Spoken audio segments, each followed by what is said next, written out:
မှတ်တမ်းသာမရှိရင်ယုံဖို့ခက်ခဲတဲ့သမိုင်းဝင်ဖြစ်ရဆိုးများနံပါတ်1စာပိန်စပိန်18စီကိုစားပစ်ခဲ့တဲ့ TV 9လုံးဈေးဝယ်လဲ15စီအဲ့ရ2လုံးကွန်ပျူတာ1လုံးပေါင်ဝက်တွေတန်တွေရောဘာတွေဒါတွေကိုစားခဲ့တဲ့သူဖြစ်ပါတယ်ပြိုင်ပွဲမှုစားတာမဟုတ်ပါဘူးစားခြင်းလို့ကိုစားခဲ့တာပါဒီလူကတော့မီခဲလိုတီတိုလို့ခေါ်တဲ့ပြင်သစ်နိုင်ငံသားပဲဖြစ်ပါတယ်သူ့ကိုဘာလာစားတဲ့စားပိန်မလို့မာစတာအီအော်လို့လည်းခေါ်ကြပါတယ်ဒါမျိုးလျှောက်စားလို့မသေးဘူးလားဘာလို့စားရလဲလို့မေးကြရပါဟုတ်ပါတယ်သူ့မှာပီကာလို့ခေါ်တဲ့စားစရာမဟုတ်တဲ့အရာတွေကိုစားကျင်တဲ့စိတ်ပြင်းပြတဲ့စိတ်ပိုင်းဆိုင်ရာယောဂတစ်မျိုးကြောင့်ဖြစ်ပါတယ်ကံကောင်းကျင်တော့သူ့ရဲ့အစာအိမ်ဦးနိုင်ရန်တွေကထူထဲပြီးအစာချီတွေကလည်းအားကောင်းတော့ဘာမှမဖြစ်ပါဘူးသူစားခဲ့တဲ့အရာတွေထဲမှာအံ့ဩစရာအကောင်းဆုံးကတော့လေရင်တစ်စည်းလုံးကိုစားခဲ့တာလေရင်တစ်စည်းလုံးကိုအပိုင်းပိုင်းဖြတ်ပြီးတော့2နှစ်ကြာအောင်စားအပြီးမှာတော့လေရင်တစ်စည်းလုံးကုန်သွားခဲ့ပါတယ်ဒီဘေးကြီးက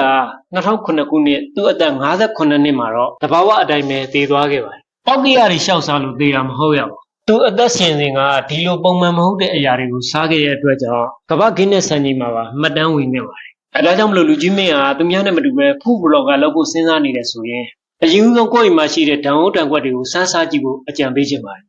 နံပါတ်1ကခုန်ခြင်းကယောဂ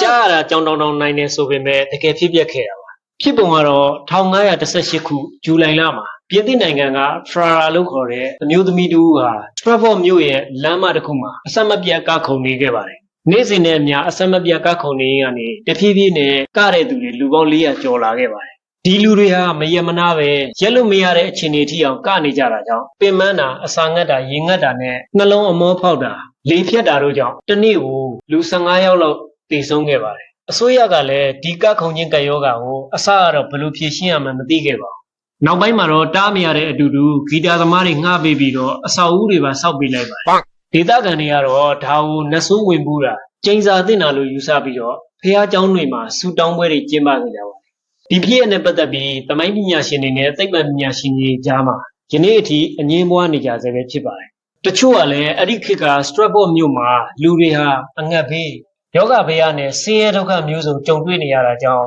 လူတွေမှာစိတ်ဖိစီးမှုများပြီးဖြစ်တာလို့သုံးသပ်ကြပါတယ်အဲဒါကြောင့်မလို့လူကြီးမင်းရဲ့အသီးတယောက်က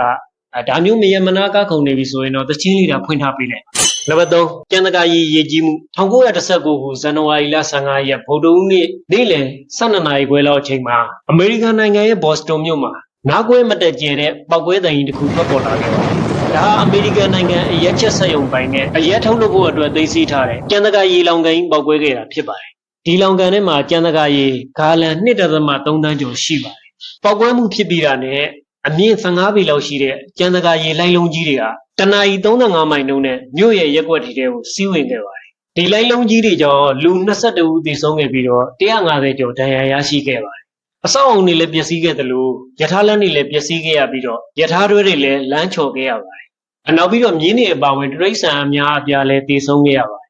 ။ဒီဖြစ်ရပ်ကအမေရိကန်သမိုင်းမှာထူးဆန်းပြီးဆိုးရတဲ့ကဆိုးကြီးအဖြစ်မှတ်တမ်းဝင်ခဲ့ပါတယ်။အဲ့ဒီအချိန်ကနေစလို့အရက်ကိုစိတ်နာသွားတဲ့အမေရိကန်နိုင်ငံသားတွေဟာအသက်ပြည့်ပြီးတဲ့နိုင်ငံသားအယောက်100မှာ84ယောက်လောက်ကအရက်ကိုတောက်ကြပါတယ်။ဒါကြောင့်မိတ်ဆွေကိုအရက်မတောက်တော့ဘူးလို့ပြောခဲ့တဲ့မိတ်ဆွေရဲ့အသီးတယောက်ကရှက်ကီထုနေတာတွေ့ရင်သူအရက်ကိုစိတ်နာလို့တောက်တယ်လို့သဘောထားပေးလိုက်ကြပါ။စောင့်ကြည့်ကြည့်ရှုပေးတဲ့အတွက်လည်းအားလုံးကိုကျေးဇူးတင်ပါတယ်ခင်ဗျာ။